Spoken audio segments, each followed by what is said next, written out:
everyone, welcome to our channel again guys. So guys, today's topic is spiral model. Spiral model जो होता है एक type of software process model होता है। इससे पहले वाली वीडियो में हमने definition of software process model हमने समझ लिया था कि वो क्या होता है। तो हम उसका एक छोटा सा ओवरव्यू ले लेते हैं। हम क्या करते हैं, डिफरेंट टाइप्स के सॉफ्टवेयर क्रिएट करते हैं, आपको पता है। तो वो जो सॉफ्टवेयर होते हैं ना, आपको पता है कि वो सारे सॉफ्टवेयर डिफरेंट टाइप के नेचर्स के होते हैं, यानी कि डिफरेंट फंक्शनैलिटी को परफॉर्म करने के लिए अलग अलग सॉफ्टवेयर क्रिएट किए जाते हैं। तो अकॉर्डिंग टू द सॉफ्टवेयर, उनके रिक्वायरमेंट के अकॉर्डिंग, उनके टाइम लिमिट के अकॉर्डिंग, उनके कॉस्ट के अकॉर्डिंग और उनके नेचर के अकॉर्डिंग हमारे पास डिफरेंट टाइप्स के सॉफ्टवेयर मॉडल्स प्रेजेंट होते हैं, जिनको यूज करके अगर हम सॉफ्टवेयर को डेवलप कर रहे होते हैं तो हमारे सॉफ्टवेयर जो बन रहा है उसकी जो क्वालिटी होती है वो काफ़ी अच्छी होती है, और उसका जो टाइम लग रहा होता है वो टाइम भी बहुत कम लग रहा होता है, और जो हमारा कॉस्ट होता है वो भी अंडर उसके बन रहा होता है, मतलब कि अंडर कॉस्ट हमारा जो है बन रहा होता है।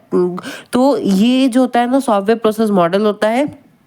तो हमारे पास डिफरेंट टाइप्स के सॉफ्टवेयर प्रोसेस मॉडल होते हैं। तो उसमें से एक बहुत ही मेन और एक बहुत इंपॉर्टेंट है, वो है स्पाइरल मॉडल। तो स्पाइरल मॉडल बेसिकली क्या होता है, एक type of software process model होता है। It is also called Meta model. ठीक है, मेटा मॉडल का मतलब होता है मॉडल अबाउट मॉडल। ठीक है, क्या होता है model about model, because it covers all the another model. Spiral model एक ऐसा मॉडल होता है जो अनदर मॉडल्स को भी अपने अंदर कवर कर रहा होता है। ठीक है, कैसे, देखो, the purpose of the spiral model is to reduce the risk. ठीक है, देखो स्पाइरल मॉडल जो होता है ना, उसका सबसे मेन और इंपॉर्टेंट काम पता है क्या होता है, रिस्क को रिड्यूस करना। यानी कि स्पाइरल मॉडल को यूज ही किया जाता है रिस्क को रिड्यूस करने के लिए। हम सॉफ्टवेयर बना रहे हैं, सॉफ्टवेयर में डिफरेंट फेज होते हैं, सॉफ्टवेयर में डिफरेंट काम होते हैं जो करने होते हैं, जिससे सॉफ्टवेयर डेवलप होता है। ठीक है, हम नॉर्मली कोई काम करने जाते हैं तो ही इतने सारे रिस्क हो जाते हैं। ठीक है, हमारे लाइफ में कितने सारे रिस्क है, ठीक है ना। तो आखिर इतना बड़ा प्रोजेक्ट हम बना रहे हैं तो उसमें रिस्क नहीं होंगे, रिस्क तो होंगे कि कहीं सॉफ्टवेयर फेल ना हो जाए, कहीं ऐसा ना हो जाए, वैसा ना हो जाए। तो अगर हम सॉफ्टवेयर को डेवलप कर रहे हैं, डेवलप करते करते कोई रिस्क आया है, तो उस रिस्क को एनालाइज करने में जो हेल्प करता है वो किया जाता है स्पाइरल मॉडल की हेल्प से। आगे पढ़ते हैं तो समझ में आएगा और क्या क्या करता है हमारा प्यारा सा स्पाइरल मॉडल। ठीक है, तो अब देखो यहाँ पे क्या लिखा है, means by using the waterfall model और prototyping model, but there was some risk, so for reducing the risk the spiral model has use. ठीक है, देखो हम जो है ना वाटरफॉल, जैसे देखो सुनो, मैंने क्या बोला था फर्स्ट लाइन में कि स्पाइरल मॉडल जो होता है ना अनदर मॉडल्स को भी अपने अंदर लेता है, मतलब कि ये कवर करता है दूसरे मॉडल्स को भी, यानी कि दूसरे मॉडल में भी जो काम हो रहा होता है इसमें भी हो रहा होता है। देखो जितने सॉफ्टवेयर प्रोसेस, जितने मॉडल्स है ना, वो ऑलमोस्ट सेम काम कर रहे होते हैं, लेकिन मैंने क्या बोला, डिफरेंट नेचर्स के अकॉर्डिंग कुछ ऐसा एक ऐसा पॉइंट आता है, एक ऐसा फेज आता है, उस फेज को वो जो एक डिफरेंट फेज होता है ना, सिर्फ वही एक डिफरेंट होता है हर मॉडल्स के अंदर। जैसे देखो स्पाइरल मॉडल जो होता है ना, उसमें मेन क्या है हमारा फेज, रिस्क एनालिसिस। हम स्पाइरल मॉडल में रिस्क को क्या कर रहे होते हैं, रिड्यूस कर रहे होते हैं। हम वाटरफॉल मॉडल और प्रोटोटाइपिंग मॉडल को जब यूज कर रहे होते हैं ना, वो भी बहुत अच्छे होते हैं, लेकिन वहां पे एक डिसएडवांटेज हमारे पास ये होता है कि उनमें हम रिस्क को रिड्यूस नहीं कर पाते। उन मॉडल्स में रिस्क एनालिसिस और रिस्क रिड्यूसिंग का जो फेज है वो नहीं है, उसके चक्कर में जो हमारा प्रोटोटाइपिंग बनता है वो विथ रिस्क ही बनता है। अभी प्रोटोटाइपिंग क्या होता है, कहाँ होता है, किस फेज में होता है, हम आगे पढ़ेंगे, मत टेंशन लो। ठीक है, देखो in a spiral model we have a extra phase that is risk analysis by which we reduce the risk in prototyping। देखो स्पाइरल मॉडल में हमारे पास एक एक्स्ट्रा फेज होता है जिसको हम बोलते हैं risk analysis, by which we can reduce the risk और reduce the risk in prototype। हम जब एक प्रोटोटाइप बना रहे होते हैं एक मॉडल का, तो हम उसको रिस्क फ्री बना रहे होते हैं। ठीक है, means we create risk free prototype. अच्छा, प्रोटोटाइप सुन रहे हो तो मैं एक बार प्रोटोटाइप बता ही देता हूँ कि प्रोटोटाइप आखिर होता क्या है। देखो प्रोटोटाइप का मतलब होता है एक सैंपल ऑफ योर प्रोजेक्ट। ठीक है, प्रोटोटाइपिंग का मतलब होता है एक ऐसा सैंपल, एक ऐसा सैंपल डिजाइन, एक ऐसा चाहे वो पेन पेपर पे हो, चाहे वो अच्छे से हमारे डिजाइनिंग किया गया हो, जो आपके जो मेन प्रोजेक्ट है उसको बता रहा हो। अच्छा, जैसा आपने कोई भी देखा होगा ना, अच्छा आपने घर वगैरह जब बनता है, बिल्डर्स वगैरह जो होते हैं वो बनाने से पहले उस ऐसे ही थोड़ी ना है कि ईंट वीट लेके आके बनाना चालू कर देते, नहीं, उसका एक सैंपल तो क्रिएट करते होंगे ना। अच्छा, आपने पिक्चर वगैरह देखी होगी पुराने जमाने की, या फिर पिक्चर वगैरह देखी होगी, आपने उसमें देखा है कि वो लोगों कार्टून वगैरह देखा होगा, तो लोगों ने एक मॉडल, जैसे किसी को घर बनाना हो या फिर किसी को बड़ा सा प्रोजेक्ट मिला हो, रेलवे वगैरह का कुछ भी प्रोजेक्ट मिला हो, तो एक ऐसे टेबल पे बहुत सारे लोग घेरे हुए रहते हैं और एक मतलब एक मॉडल टाइप का एक सैंपल मॉडल तैयार करते हैं ना, जिसको वो लोग दिखाते हैं लोगों को कि देखो एक्चुअल में जो हमारा जो मेजर प्रोजेक्ट है वो इन फ्यूचर ऐसा दिखने वाला है, जैसा दिखने वाला है वैसा एज इट इज एक सैंपल हम क्रिएट करते हैं ना। तो वही जो सैंपल क्रिएट करते हैं ना हम लोग हमारे सॉफ्टवेयर का, उसी को प्रोटोटाइप बोलते हैं। ठीक है, देखो आगे और समझ में आएगा। देखो एक होता है हमारे पास बिजनेस एनालिस्ट, और जो रिक्वायर्ड होता है to reduce the risk with the help of the developer and the client, then we can say how much cost it will take to develop। ठीक है, मतलब कि रिस्क एनालिसिस और बिजनेस एनालिस्ट और सिस्टम एनालिस्ट की help से हम risk को रिड्यूस करते हैं with the help of developer. ठीक है, the model is mainly suitable for the large and the complex project.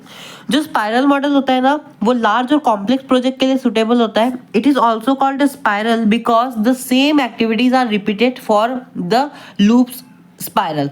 देखो हम स्पाइरल मॉडल को स्पाइरल क्यों बोला जाता है, उसको इसलिए बोला जाता है क्योंकि सेम एक्टिविटी बार बार रिपीट हो रही होती है, एक लूप में रिपीट हो रही होती है। ठीक है, क्यों? क्योंकि ये जैसे ये दिख रहा है ना, ये नीचे ये इस तरीके का आपका स्पाइरल मॉडल होता है। अब वो डिजाइन भी दिखाएंगे आपको कैसा होता है। Each spiral of a loop represent the software development process. हर एक लूप क्या रिप्रेजेंट कर रहा होता है? Software development process. क्यों? क्योंकि कोई सा भी मॉडल यूज करके एट द एंड हम क्या बना रहे हैं? सॉफ्टवेयर डेवलपमेंट ही तो बना रहे हैं ना, सॉफ्टवेयर ही तो डेवलप कर रहे हैं। समझ में आया? अच्छा, ये देखो फाइनली आ गया हमारा सॉफ्टवेयर मॉडल। ये होता है हमारा स्पाइरल मॉडल।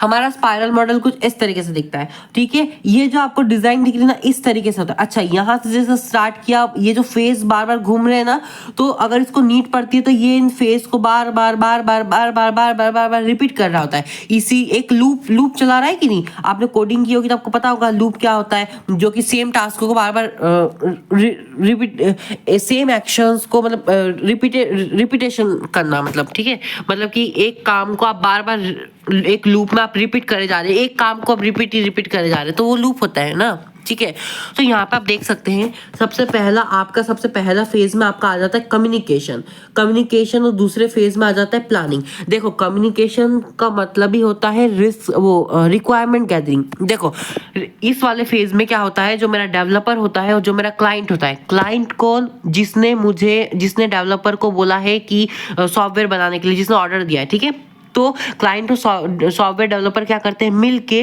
कम्युनिकेशन करते हैं आपस में। कम्युनिकेशन करने के बाद क्या करते हैं? रिक्वायरमेंट को गैदर करते हैं। एक सॉफ्टवेयर को बनाने के लिए डिफरेंट टाइप की रिक्वायरमेंट लगती है कि सॉफ्टवेयर कैसा होना चाहिए, सॉफ्टवेयर किस टाइप का होना चाहिए। तो ये सारे रिक्वायरमेंट जो है, जो डेवलपर होता है वो सामने वाले क्लाइंट से ले लेता होता है कि देखो भाई आपकी अब जितनी रिक्वायरमेंट आप हमें दे दो, उस हिसाब से हम सॉफ्टवेयर को डेवलप करना स्टार्ट कर देंगे। ठीक है, सेकेंड वाले फेज में क्या होता है? प्लानिंग।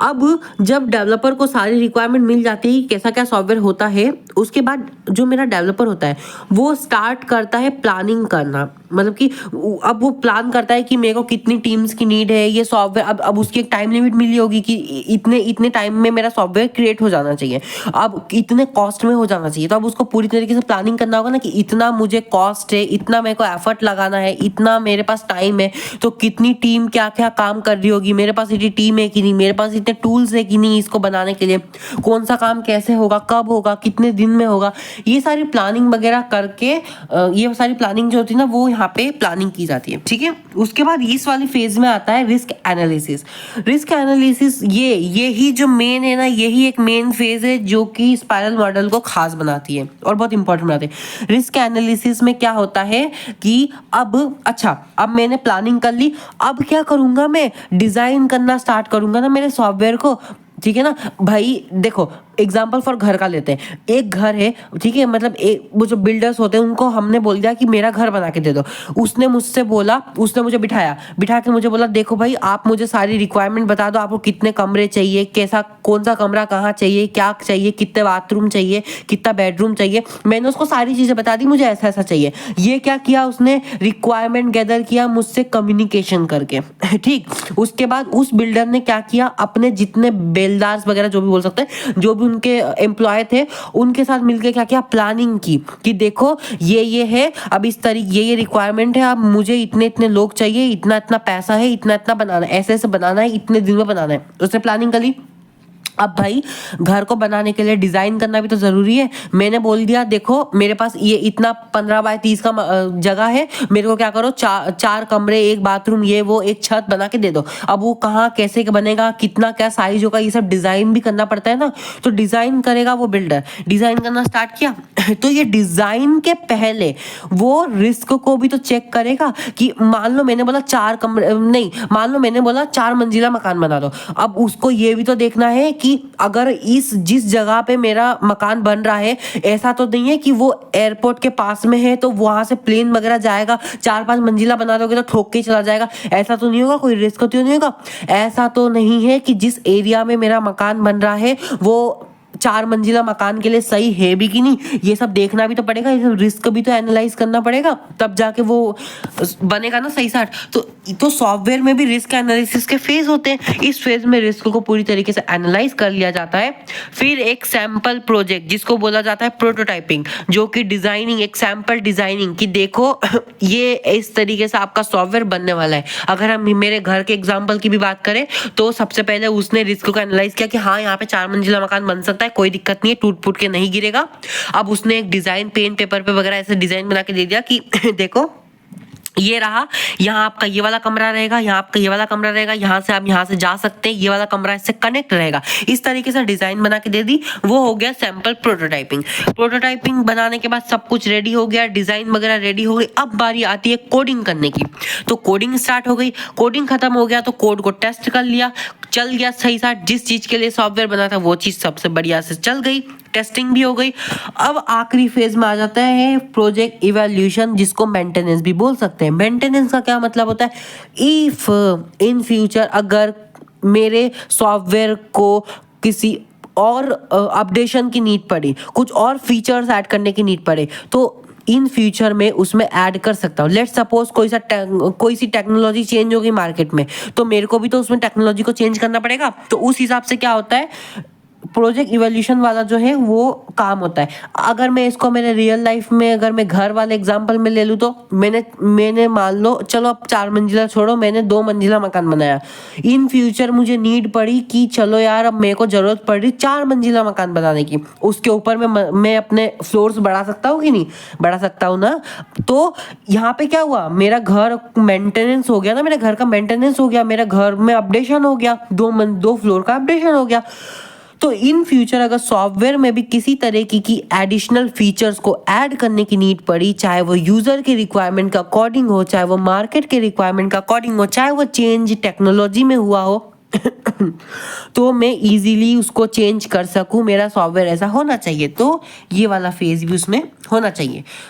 इतना ही था, लेकिन खत्म नहीं हुआ है, थोड़ा सा और है। एडवांटेज और डिसएडवांटेज देख लो। एडवांटेज ये होता है कि स्पाइरल मॉडल का risk are analyst and reduce at the early stage of the development के अर्ली स्टेज, यानी कि बहुत जल्दी स्टार्टिंग में हमको रिस्क के बारे में पता चल जाता है।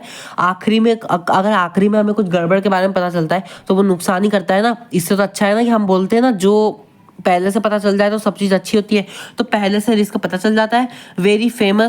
Very famous model to develop large and complex project. Spiral model जो होता है ना, लार्ज और कॉम्प्लेक्स प्रोजेक्ट के लिए ही सूटेबल होता है, स्मॉल प्रोजेक्ट के लिए सूटेबल नहीं होता, और ये इसका डिसएडवांटेज है। ठीक है, best technology has been used inside the spiral model. Spiral model के अंदर अच्छी टेक्नोलॉजीज यूज होती, क्यों? क्योंकि बड़े बड़े प्रोजेक्ट के लिए बनता है ना, महंगे प्रोजेक्ट के लिए बनता है। ठीक है।